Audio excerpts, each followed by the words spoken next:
the stories making headlines on Capital TV.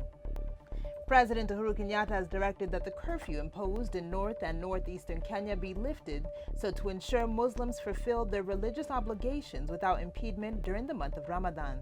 President Kenyatta has further instructed the Interior Cabinet Secretary Joseph Nkaiseri to enhance security throughout the country during this holy month.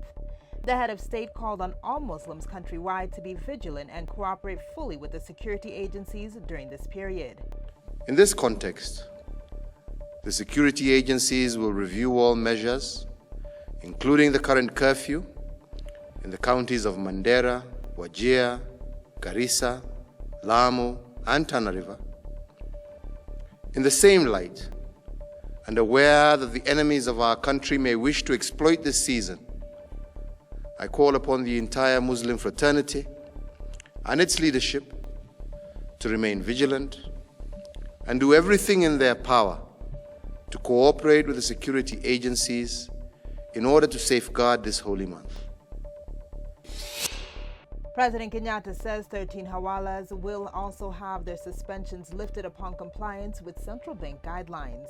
He has therefore directed central bank to hastily issue those guidelines to guard against the transfer of funds to terrorists. I have also been briefed on progress in the ongoing investigations on the financing of terrorism. I have noted the proposal to lift the suspension of licenses for 13 registered money remittance providers.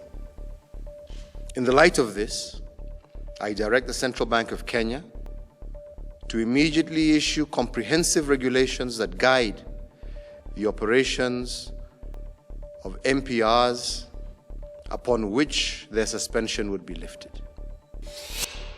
Police called a fatal shooting that killed at least 9 people in a historic black church in Charleston on Wednesday a hate crime. Worshippers were attending a prayer meeting in the Emmanuel African Methodist Episcopal Church on Wednesday evening when a gunman walked in and opened fire. A white male suspect in his early 20s remained at large after the shooting. I've been your host, Angela Wamboi. For more on these and other stories, make sure you subscribe to our YouTube channel at Capital FM Kenya.